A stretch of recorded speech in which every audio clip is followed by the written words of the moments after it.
You're listening to Choose FI Radio. The blueprint for financial independence lives here.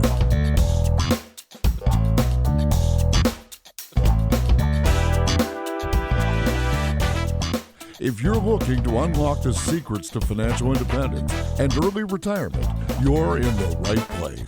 Stay tuned and join a community of like-minded people who are getting off the hamster wheel and taking control of their lives in the pursuit of financial independence. Choose FI, your home for financial independence online.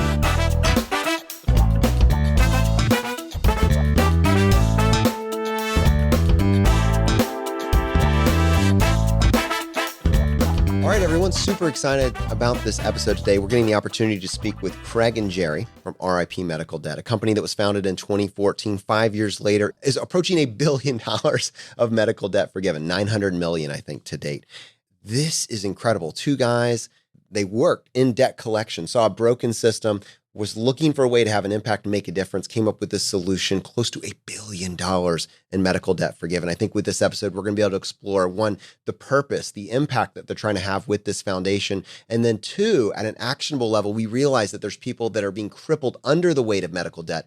Provide some solutions before it goes that far. Provide some actionable tips that you can take with you. If you're dealing with medical debt, if you have a loved one, a friend, a family member that needs this information, someone listening to this needs this information, this is going to be an incredibly valuable use of your time. To help me with this, I have my co-host Brad here with me today. How you doing, buddy? Hey, Jonathan, I'm doing quite well. Yeah, I have been looking forward to this for some time. RIP Medical Debt came to my attention when I was back home in New York reading the newspaper, and I saw this incredible article about this not-for-profit that was basically paying off medical debt for a penny or pennies on the dollar. So you talk about outsized impact, and you look at how can I get 100x return on something and do something good in the world? Alarm bells just started ringing for me of how amazing this was. And I knew we had to get in touch with them. And yeah, months down the road, we are really fortunate to welcome Craig and Jerry to the show. So guys, welcome. Thank you. Thank you. So let's start a little bit with your backstory, your why of this. Craig, start with you, I guess. You guys are working in debt collection. Like, what does that industry look like practically?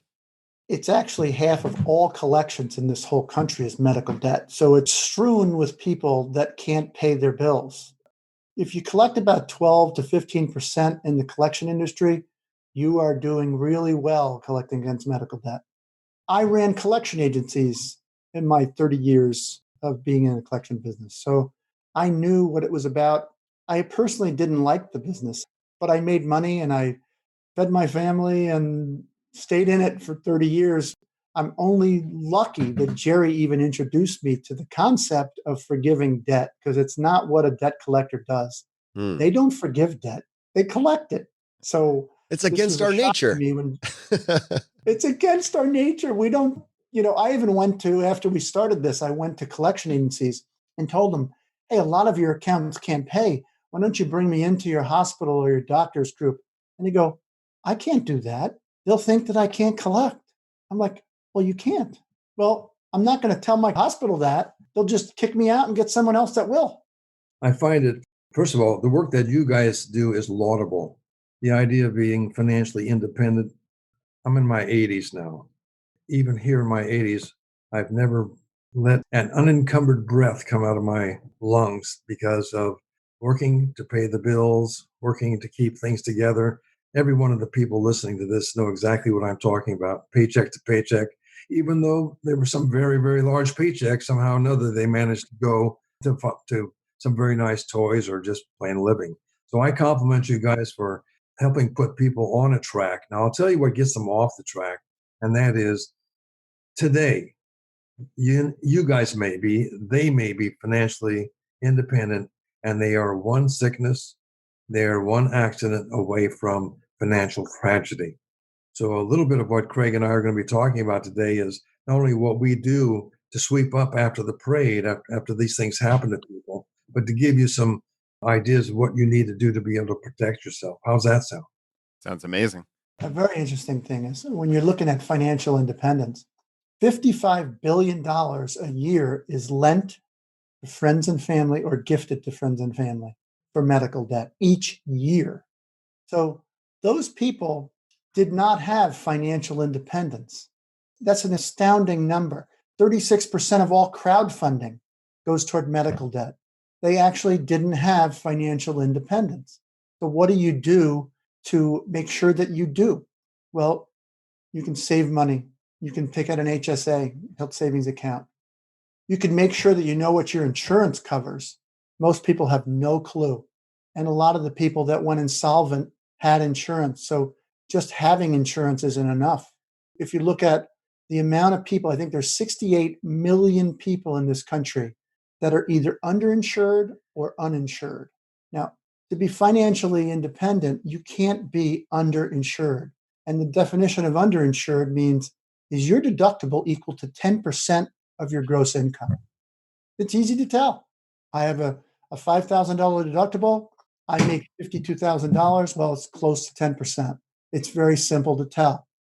You also have to know what poverty level you're at. Am I at 2 times the poverty level? 3 times the poverty level? Go to Google, look it up. It tells you. You put in how big your family is, how much you and your people in your family make, and it tells you what your poverty level is. So if you're 2 times the federal poverty level and below, you have to know right then, if I go to the hospital, I can get charity care, which will pay for every cent of my care, even if I have insurance. People don't know that. Can I follow up on that just to tie some numbers to it? I realize there's probably some variables like family size, et cetera, but let's just say, without the power of Google, that the federal poverty level is hovering around $25,000. So 2 times the poverty level would be around $50,000. So if your income is at 50,000 or below, maybe there's a pretty wide range there, but just for the sake of, throwing something at the wall, if that's where you're at, there's probably some significant services that are available that you may not have considered. Oh, for sure. There's charity care. Every hospital, public or private, nonprofit or for-profit, has a financial assistance policy. There's 5,800 hospitals. You just have to know what your hospital gives. Some of them are, if you make 2.5 times the federal poverty level and below, you will get charity care. So you have to know what your hospital is, and you have to know what level you're at. I mean, 1/3 of all people in this country make less than 2 times the poverty level. 1/3. But only about 3 to 5% of all hospitals' expenses go toward charity care. So people are missing it. It's an opt-in policy. It's not an opt-out policy. If it was an opt-in policy, we'd have 15 million people getting it instead of the number that do. It was a struggle for us. I want you to know we're professionals in this world. We understand how people get into debt. We understand, frankly, all too much. If we ourselves have a problem working through the system, how in the world can your listeners at the wonderful age of 30 to 40 or under and over be able to understand the Greek in which most of these rules seem to be written, much less a price transparency, which is not transparent, plus out of network doctors that show up that you didn't plan for. So I certainly don't want this podcast to be doom and gloom, because we're going to tell you some ways of being able to get out of that. We want you to understand to be forewarned is to be forearmed. So let's take a look at the fact that you and I didn't create the system, but we're part of it. And as being part of it, we're also victims of it, either if we allow ourselves to become that or because it's of circumstances outside of our control. So when you take a look at some of these cheap insurance policies that are being hawked, thanks to changes in how insurance can be sold and what can be included, if I were foolish enough, because finances dictated it, that I would get a policy that says, well, this gets rid of my maternity clause. At least I don't have to pay for maternity. Well, you're going to be paying for something, my friend. By the way, if you're a woman listening to this, you'd have a different view about that. The idea is policies are written to make sure that the company issuing that policy doesn't go broke. That means they want to be sure that they will cover what is important to cover as much as they can based on the premium that you'll be paying. But you also have to realize, Craig can address that. what you have to realize is that there's always a finger pointed to insurance companies.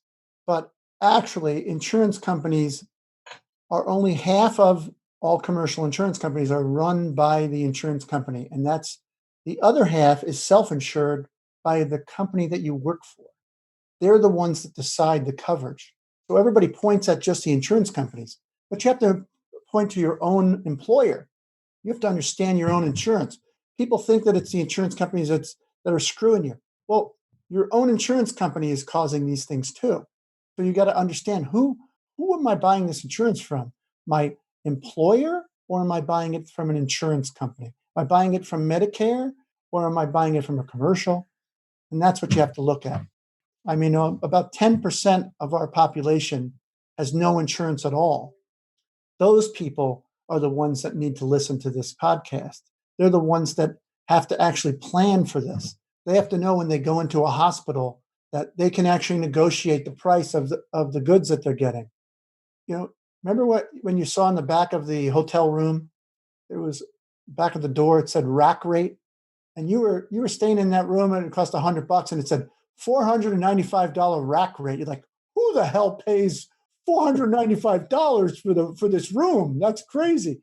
Well, the guy without insurance, that's who. The guy that doesn't have, the lady that doesn't have insurance, oftentimes is paying this high rate. But they have to know that by law, the hospital has to charge what's customary and reasonable for that particular operation, that particular visit. They can't charge the rack rate of $495. They got to charge what's customary and reasonable, which might be $200. So if they get this bill, they got to call up and say, I can't pay this. As soon as you get a bill that you can't pay, you get on the phone and you call your hospital. Like that day, even if you were unconscious when you went to the hospital, you got a $10,000 bill and you get the bill in the mail, you call them up and you talk with them. You tell them what poverty level you're at. You see what kind of a financial assistance they have for you. They can change that bill to zero if you ask them. If you don't ask them, don't call. They're going to assume that you owe it and can pay it. It'll go all the way to court. Let me address another aspect. Let's say that one of your listeners has an accident. And let's say that they fit into reasonably well-paid positions, reasonably decent insurance. Well, when they check out of the hospital, the first thing that happens is a bill is generated and lands in your mailbox.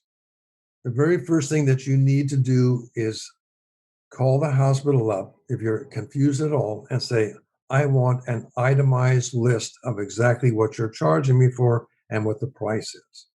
That alone will annoy the hell out of your hospital. But they are required to see that you get that full information. In our experience in collections, accounts assigned to collection agencies, close to a third of them have errors in them. Close to a third of them even have wrong addresses, and they even send the bill to the wrong people. So you've got to be alert. When that bill arrives, it is not anything more than the beginning of a process of you taking care of yourself. Now, let's say that everything's copacetic and you end up owing $20,000. It's going to be impossible for most people to pay $20,000, certainly not immediately. That's where you have to come up with your own money. You want to play on that, Craig, with what I'm saying? Yeah. You have to know what level of spending, out-of-pocket spending for your medical debt or the debt that you owe from the past will put you into poverty or into hardship is what I call it.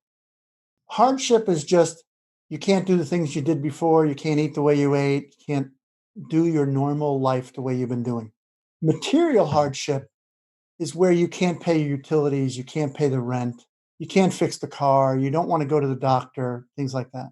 Now, research shows us that when bills get to be 2.5% of your gross income, hardship starts to creep in. That's exactly the number, 2.5% to 3%.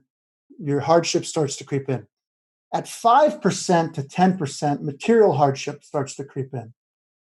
So you as a consumer and as a debtor, someone that owes medical debt, has to understand your tolerance for out-of-pocket expenses. Some people, especially financially independent people that have saved and that understand that they can't live above their means, they might be able to pay 5 to 6%, 7% of their gross income to withstand a shock like a medical bill like this.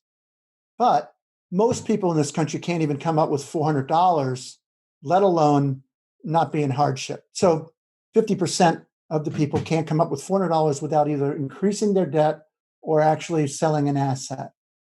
Well, here's another statistic for you. What you're saying, Craig, is that if you have savings, you're in a better position to be able to manage payments and still keep a decent lifestyle. 15 million Americans this year, 15 million Americans will exhaust their life savings because of healthcare debt. Now, let me add to this a little bit. The people that come to us for help, and we can't help individuals, we actually buy debt in big portfolios, like $100 million at a time. So a person that comes to us, we can't say, oh, we'll help you, we'll go find your debt. That's just too costly. We haven't figured a way to do that. But they'll come to me and say, I've got 10, 15 accounts that I can't pay, and the collection agencies are calling me. I had one lady that sent me 20 of her bills, and she did just like I said, call the collection agencies and work out payment plans. It turned out that she says, sometimes at the end of the month, I've paid too much to the collector. I said, well, you can't do that. So I tell people this. I say, take 2 to 3% of your gross income. So you're making $40,000. That's $800. Divide it by 12. We're talking about less than $80, I think. So that's the only amount that you can pay your collection companies that are calling you. And you tell each of them, I'm only going to spend 2% of my income, because if I don't, I'm going to go into hardship. You have to be your own best friend. No matter how many bills, no matter how much money, you have to be willing to only pay up until you're going to become in a hardship.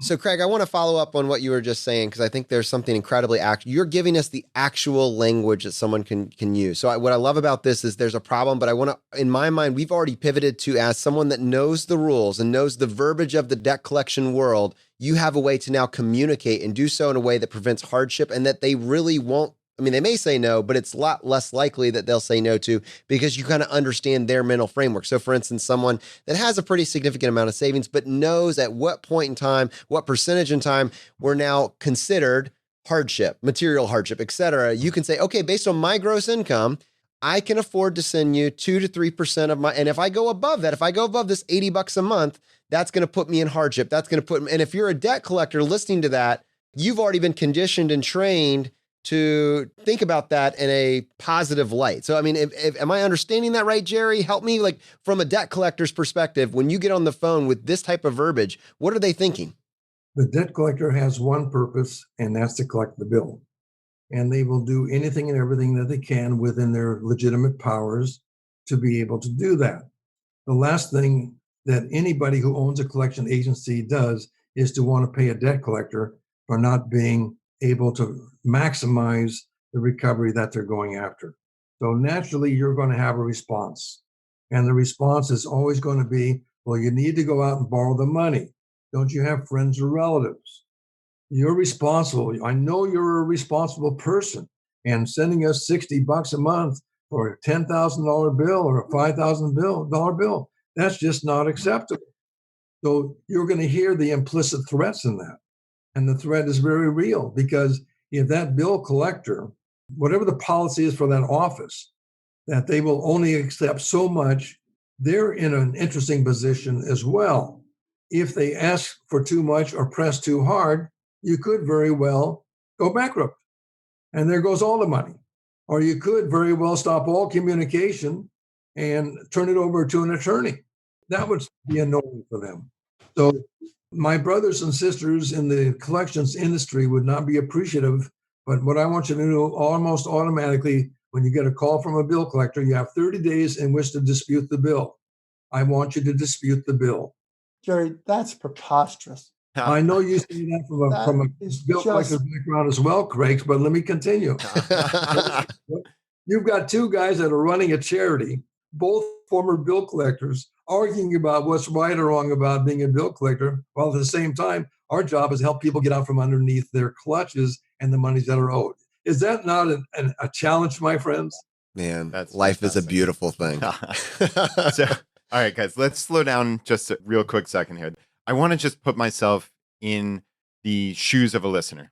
they get this bill, and there's some distinction between when the bill is getting collected by the hospital and versus a debt collector, as far as I understand it. So when you guys said the first thing you do is you call the hospital and say you can't pay, I think Jerry said the first thing you do also is ask for a list of itemized charges.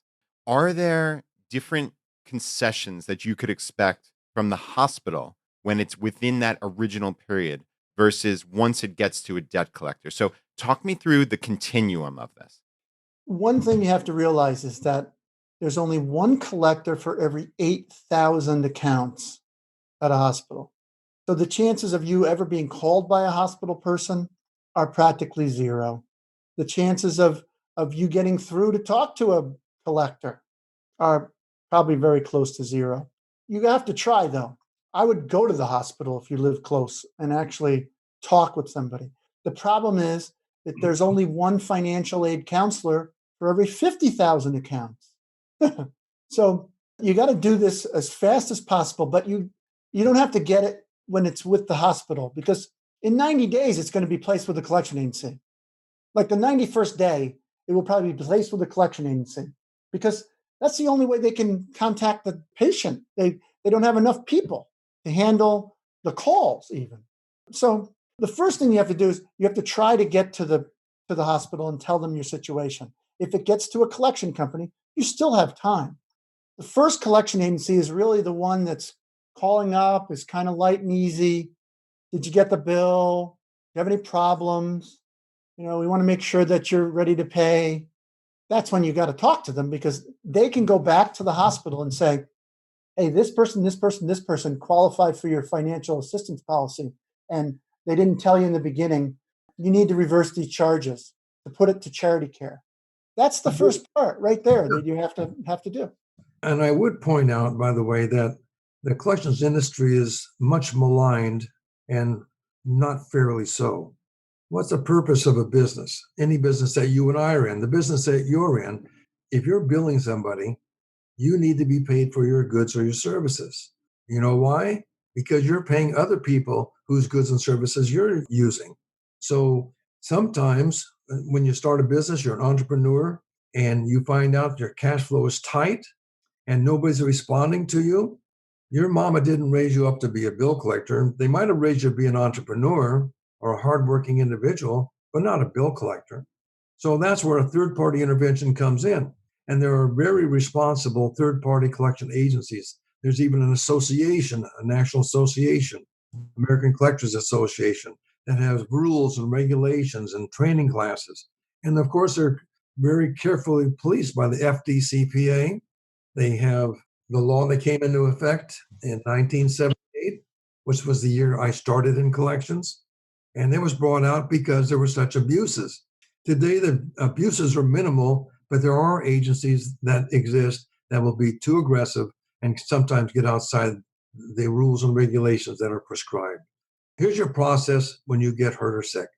You go to the hospital, you get fixed. You go home, you get the first bill, second bill, third bill. If you haven't responded to those bills, and if no one's called you, depending, of course, on the size of the bill, then it's going to become a candidate for a collection agency. That's when the hospital, which is understaffed, can't turn into a bill collector. They're a hospital. So they turn it over to third parties. Third parties motivated by getting a percentage of what's collected. They're called contingencies. So the third party starts smiling and dialing, sending out letters. But in the first 30 days, by law, you can dispute that bill. And that's the part that I'm saying, that you need to dispute it immediately and then sort it out later.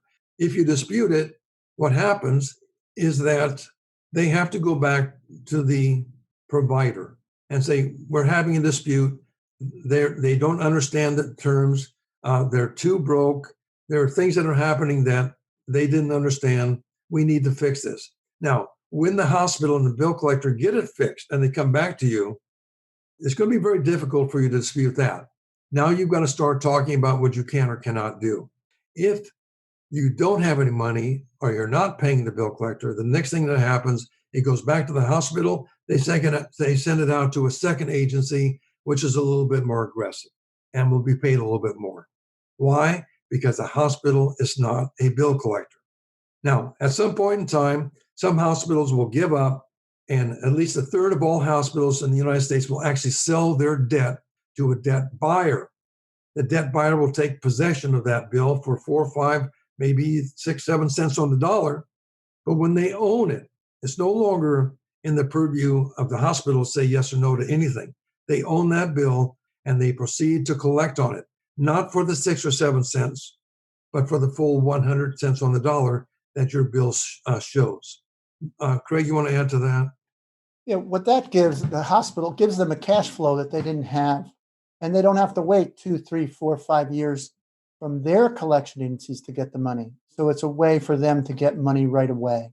That right now is how we buy the debt. We buy the debt from the debt buyers, the ones that bought it for 5, 6, 10 cents on the dollar.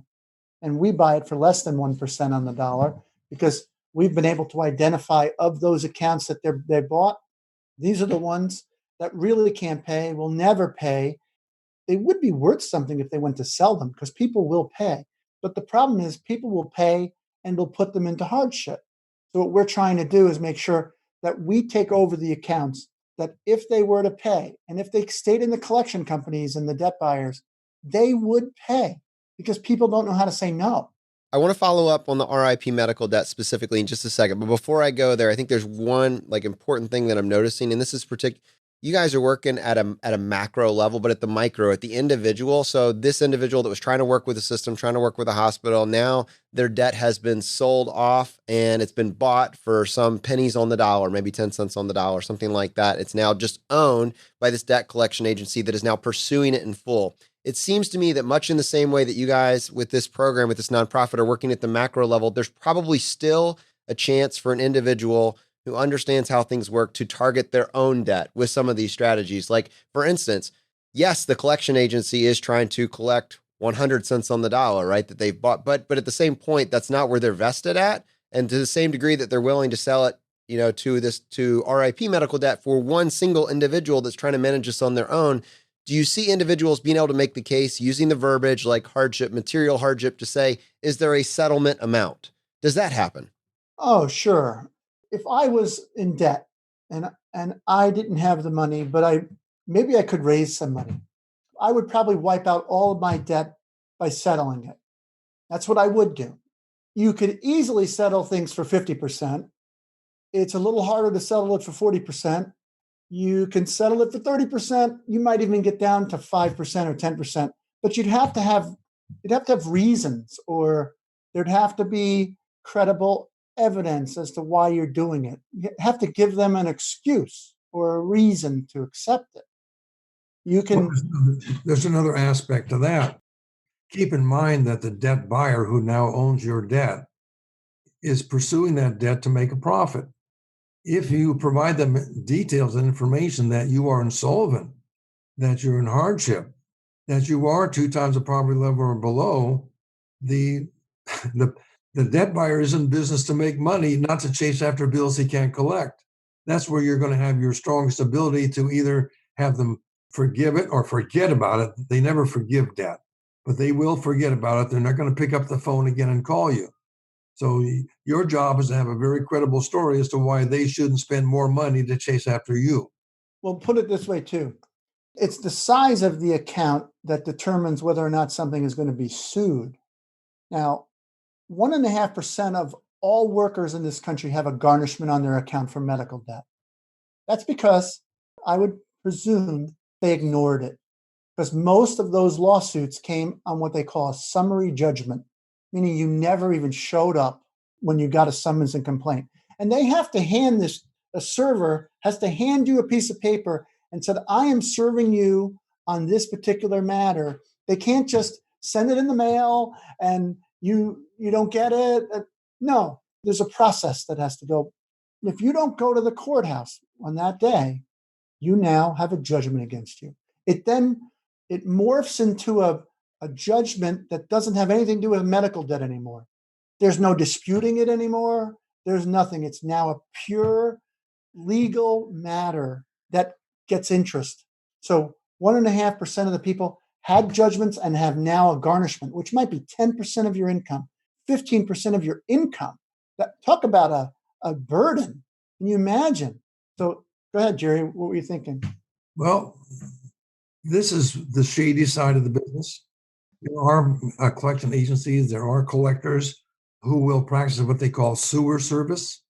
They'll take the item they should be serving you with and drop it down the sewer. It never reaches you. And yet they will sign off that indeed on this date they presented it to you. And guess what? You're a victim of a misrepresentation. Well, let's just say the other side of it is you get the service and you don't show up. And why is that? Number one, you're scared. Everybody's afraid of going to court, and they should be. But I'd be even more frightened by not going to court, because I can guarantee you, percentage-wise, if you show up at court, the judge will look at what you owe and what they want compared to what you have as assets, and you will have that case. Many cases has been true. They'll simply cancel the debt out. I don't know the legal term for that. Do you, Craig? No, I don't know what that would be unless it was a judgment and I would dismiss the judgment. But Dismiss the judgment, yes, yes. Craig, I had a quick follow-up for you. So you said before that you could easily settle for 50%. Can you give us like the words to use or a script that you would say, all right, in your opinion, this is simple. They're going to accept this almost all of the time. Like, give us some actionable stuff for that easy settlement at 50%. Because I know I've had an issue with this. I had it wasn't a traditional insurance. It was a health share. So it was Liberty Health Share. And I received a balance bill and I tried repeatedly to get a settlement. And I was unsuccessful at more than like a 10 or 20% off the top. So it sounds like I did something wrong that I could have, if I had heard this, I would have saved myself a significant Well, your bit of money. situation, every situation is different. I'm saying when you don't have the money, have no assets, and someone wants $20,000 from you, and you convince them that that's true by evidence, by how you talk with them. I don't know, however you decide to talk to a creditor or a collection agency or a debt buyer's collection agency. And if you can convince them the state that you're in, but then you say, I may be able to borrow it from my parents, I might be able to, I don't know, I might be able to come up with it somehow. I might do a be able to Kickstarter borrow. campaign. I could do a crowdfunding campaign. I could do something. And you say, if I was able to come up with, let's say you owe 10,000. If I somehow was able to come up with $3,000 on this bill, would your creditor accept it? And then just shut up. Like, I'll go back to my creditor. They have to go back to their creditor and they have to say, this is the person's situation. And if you've actually built a rapport with them, they start to trust what you say. And then now it's a matter of presenting it. And you even have to, if it's a creditor that you're talking to, let's say it's a collection agency you're talking to, and you still owe the hospital and they own it. Now it's a matter of having you and them working together to get the hospital to accept it. It's not them against you at all. It's you and the collection company are now going to figure out, how can I present this to my boss, to your creditor, and tell them that this is the best thing we're going to get. And then that's it. Yes, Jerry. Well, this is where people need backbone. It sounds strange, but you need a backbone when you're on the phone or you're in dialogue with a person who's asking you for money. I want to caution you about another thing, and that is you need to remain civil at all times. The person that's calling you about that debt is paid to do his or her job. They're doing the best that they know how. To engage in anything other than a respectful conversation with them is not going to be to your advantage.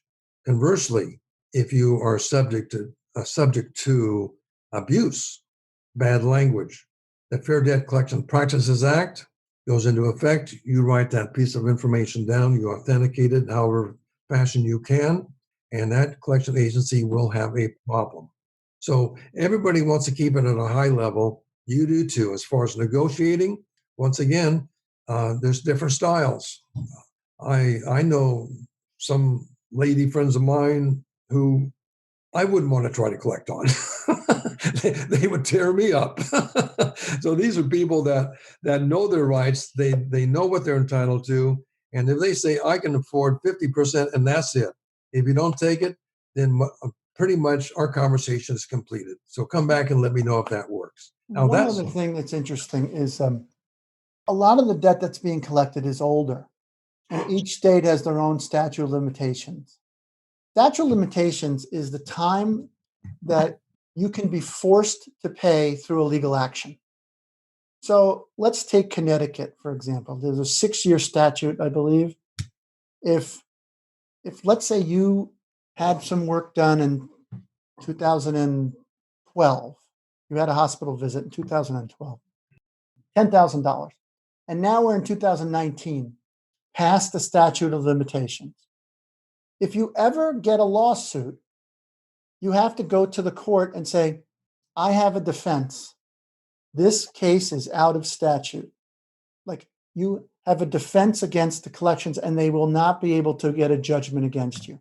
So I just want to clarify. So this lack of payment is going to tank your credit, right? But they cannot collect it past the statute of limitations. And am I correct in thinking that after maybe an additional period of time, it might even roll off as well, like 10 something odd years? Is that accurate? Well, according to the credit reporting companies, your debt can only be put on for 7 years and then it comes off. If you go bankrupt, it's 10 years. But so 7 years from the date of service to the present day is as long as you can keep it on there. When a statute of limitation expires, it doesn't mean you don't owe it anymore.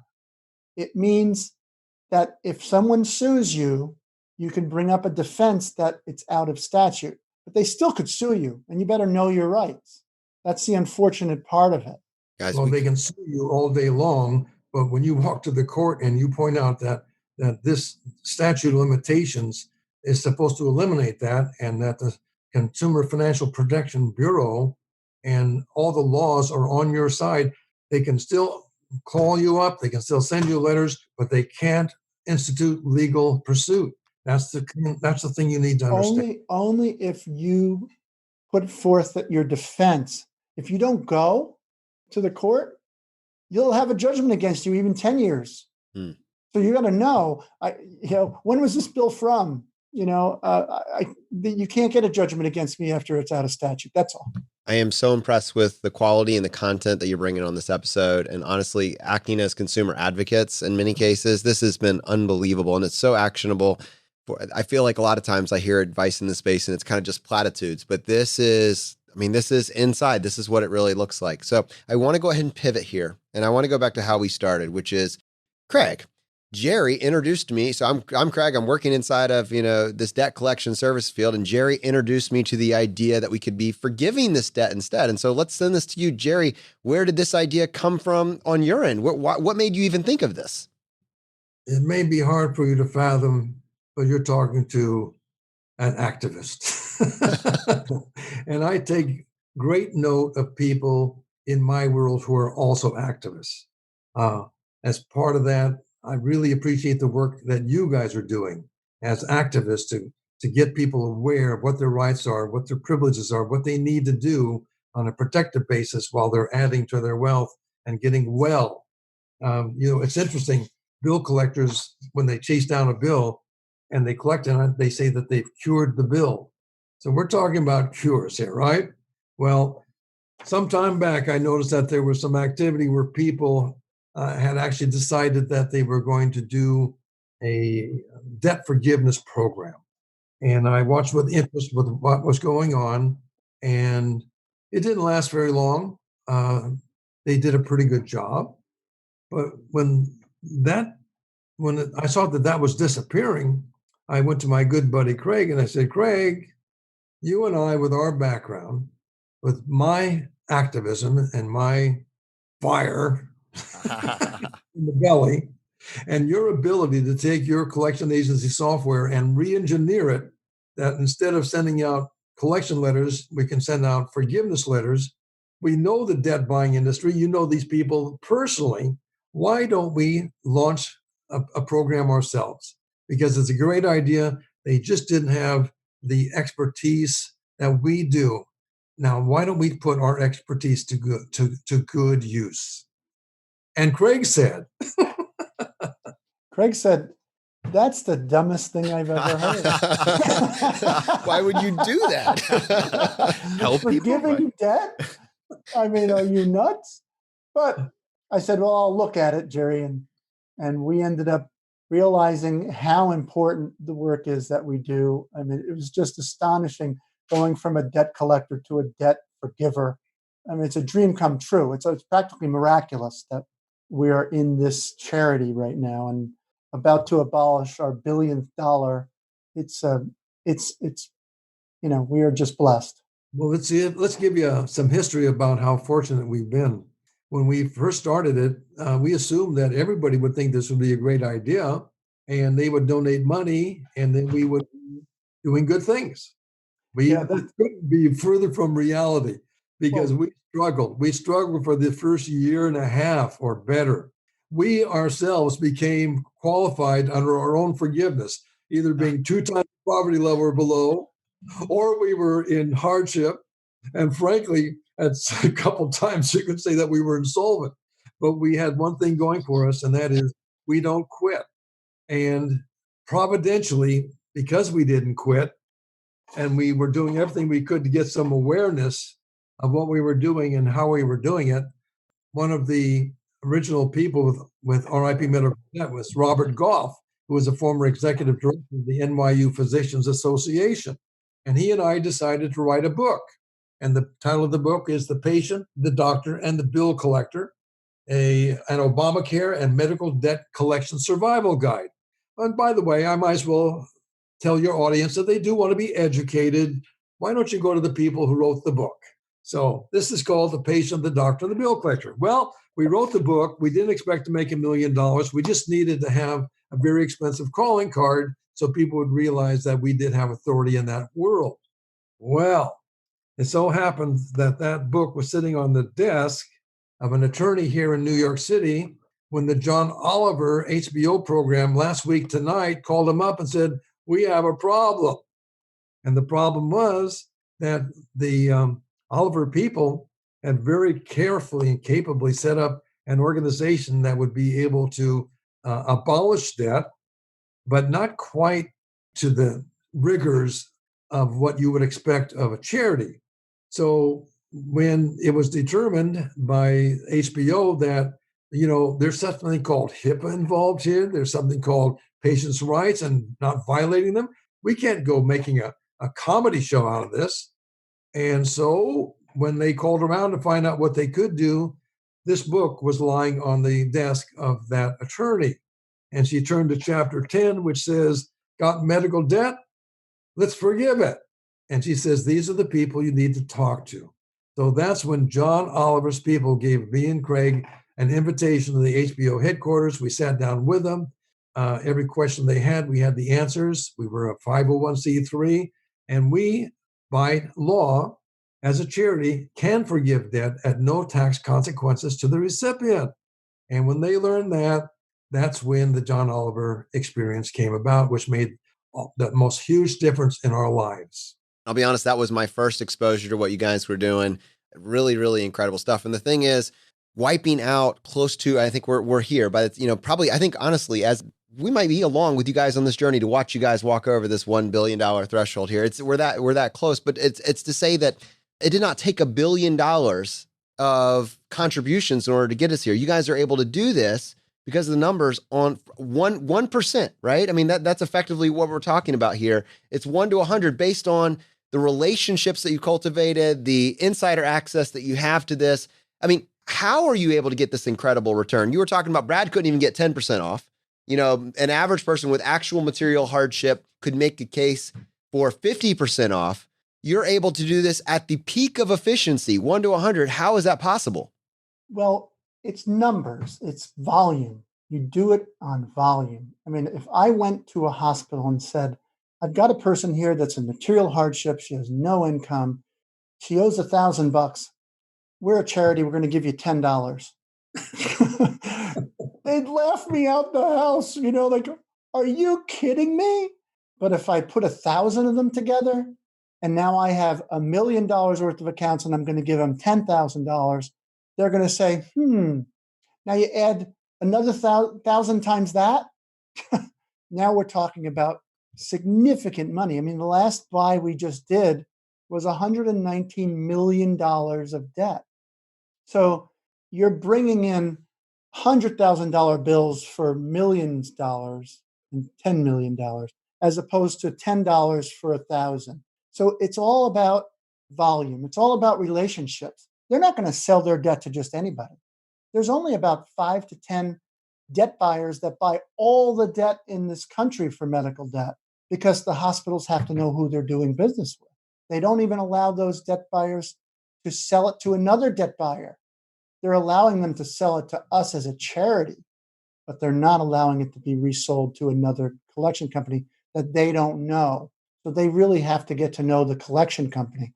And collection companies these days will work out a plan with anybody. If you're dealing with a company that will not work with you, you ought to call that hospital and say, this collection agency is not doing its job. It's not helping me. I mean, helping me resolve my problem to the best of my ability without going into material hardship. Maybe it's okay for me to go to hardship one month, maybe two, but I'm not going to go into material hardship to pay. I shouldn't have to. That's where we're at, and why we can do what we do. So, guys, what does this look like in the months that follow this amazing exposure on HBO? Just doing back of the envelope math, if you paid off $900 million of debt at 1 to 100, it's about $9 million in donations you guys have received, plus or minus, again, back of the envelope. Did that all come essentially post the Oliver Show? Like, talk us through what that is like for you. When the Oliver Show came, we didn't know what to expect. And we didn't even demand that they put us on the show. We actually said, you guys do what you think is best.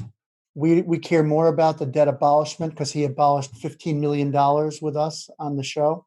So we cared more about that than being exposed. Although I did say we would be quite disappointed if we didn't, but we're not putting it in the contract that you must. What we said is, it sure would be nice, if we were mentioned. And, it's not the policy of that show to advertise people.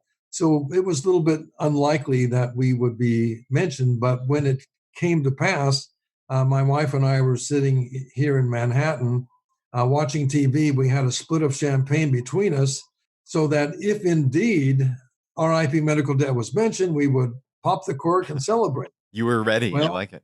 We were ready for it. So 25 minutes of a 30-minute show was spent castigating bill collectors. And I tell you, I wouldn't want to be a debt buyer or bill collector listening to that show. And then at the very end, he decides that what really is going to happen is he's going to out Oprah. Instead of giving away $7 million for the cars, he's going to give away $15 million for the medical debt. And he's choosing this charity, RIP Medical Debt. And our logo appears above his shoulder. He hits a big red button. Money comes down from the ceiling, and our website crashes. Well, I was in charge of the website, so that was not too cool. Oh, my goodness. Are you ready? So what was ironic is that I was doing work out of my basement. Jerry's doing it out of his apartment. My wife is being my secretary, making sure I got back to all the people that are calling. I mean, we got thousands of interested people getting in touch with us. We got hundreds and hundreds of donations. We had an Australian broadcast company, ABC, wanted to do a documentary on us. We were on the front page of the New York Times. I did a Guardian op-ed. We had people from the UK calling us. We raised over $200 and something thousand from that, which was 10 times as much as we had ever raised in our first 2.5 years. So it became that we could actually start to abolish debt. I think at that point we had abolished $700,000 of debt. 700,000. Now we're at 15,700,000. And then we were able to abolish another 3 million, 4 million. And then the next year, so we went from being a nothing. I think we raised $2,000-3,000 the first 6 months. And then we raised 20,000. And then in 2016, we raised 200 and something thousand. The year after that, we raised 2.5 million. The year after that, we raised 5.5 million. This year, we'll probably raise almost 10 million. So it's a hockey stick type of growth because people just, they can't even believe that you could give $1 and get $100 of debt abolished. It's just not found this multiplier effect where that $10 million could abolish debt for 300,000 people. 300,000 people. Wow. Just for our audience, I'm reading an article here. It's yesmagazine.org. It's a profile on you guys dated back 2015. So it's a little bit out of date now, but I think it's really important to say that these aren't just numbers. These are people's lives. And in this article, it starts by talking about a Miss Gonzalez who received a phone call from RIP Medical Debt. She was certain that she'd heard a mistake, a prank maybe. The caller says a $950 hospital bill has been paid in full. It would not affect her credit and she wouldn't have to worry about it again. They just wanted to pay the bill for me. Now, in this case, Ms. Gonzalez shares in this article that she has lupus. It's a chronic autoimmune disease. Got it in 2011. It put her in and out of hospitals.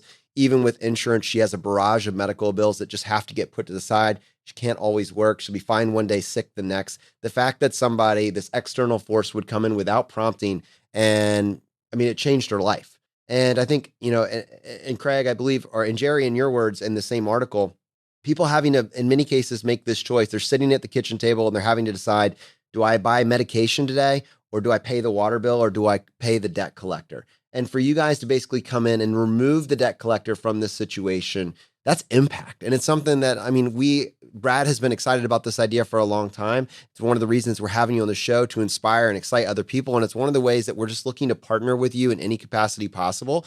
So I think for us as individuals, but also to reflect, I think many people in our audience, we want to get involved. We want to have an impact. We want to just we want more good to happen in the world. We want to be activists. What does it look like for us to be able to help you in any way we can? What do you have for us? Well, let me thank you for identifying the reason that we exist. And the reason why you guys are so excited is because it's about people. I'm the one who made the phone call to that young lady. And she wasn't sure she was talking to the right person. You're going to what? And indeed, those kinds of feelings, the good kind of feelings, are transferable. They're shareable.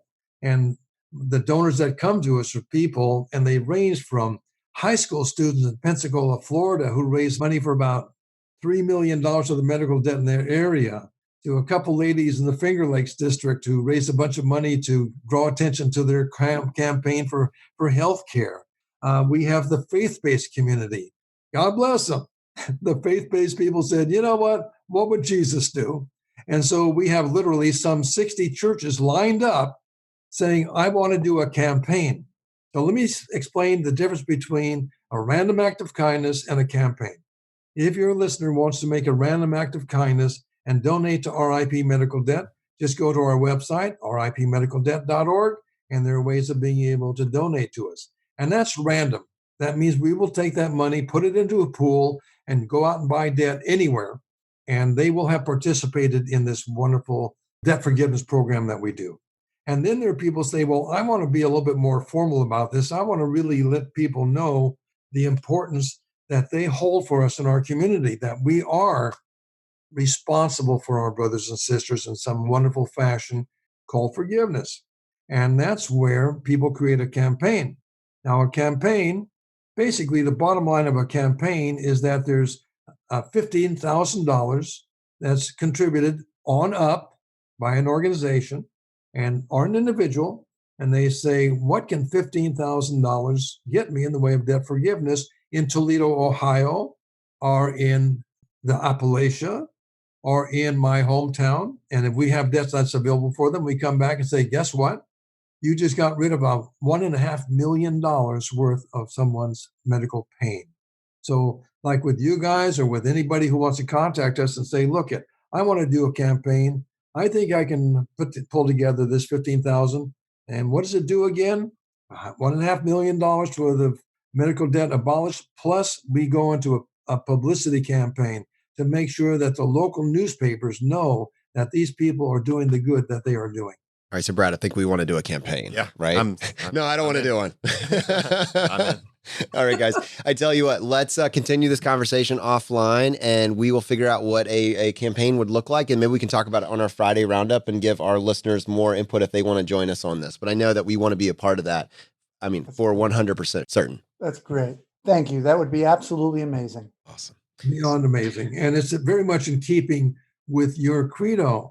How in the world can you be independent if you're submerged by medical debt that you can't pay? So you guys are providing remedies, and we want to thank you for that. All right, to our audience, first of all, Craig, Jerry, thank you so much for coming on the show. To our audience, if this excited you, if you're excited both about the information from an inside perspective that you receive, but also having an impact at a mass scale, and you want to join us on this endeavor, we'll roll out all the details on the Friday roundup. But if you want to nip straight to it and find it out, we are going to have a way that you can partner with us at choosefi.com/RIP. All right, my friends, if you got value from today's episode, and if you've been getting value from the episodes up to this point, just take 1 second and press the subscribe button on the platform you're listening to this on. Just lets the providers know you're getting value from the show and you want to be here when we produce additional content. If you want to support us in what we're doing here at ChooseFI, I tell you what, just go to choosefi.com/RIP. All right, my friends, we'll see you next time as we continue to go down the road less traveled. You've been listening to Choose FI Radio Podcast, where we help middle-class America build wealth, one life hack at a time.